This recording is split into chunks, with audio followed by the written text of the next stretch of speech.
Gut auf beide Füße. Lange Vorderseite, Schultern tief. Und einatmen. 4. Richtung wechseln. 4. 3. 2. Schnell. Hopp. Schön tief beim linken Bein.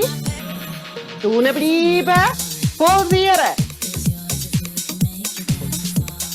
Knie schauen nach außen. Noch 4. 3. Super. 4 Füßler auf dem Mättli. Richtig schön durchkneten. Und. Gerne. Das rechte Bein nach hinten. Linke Arm nach hinten. Armfläche nach oben. Lupfen. Ab.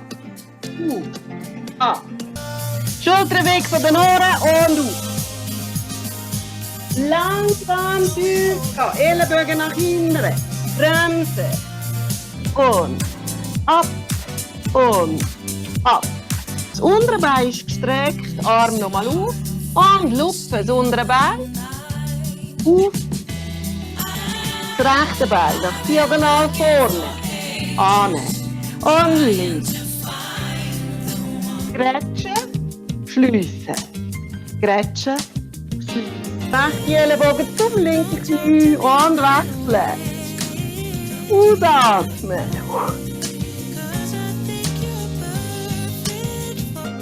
Fingerspitzen bleiben neben den Ohren. Ferse in eine angenehme Distanz zum Gesäß. Und ablupfen. Ab. Füße und Knie schliessen. Beide Knie gehen nach rechts. Blick nach links, atmen.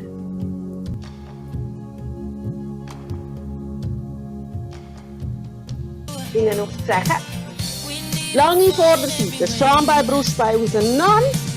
Das richtig Decke, Ferse richtig Boden. Gut auf beide Füße.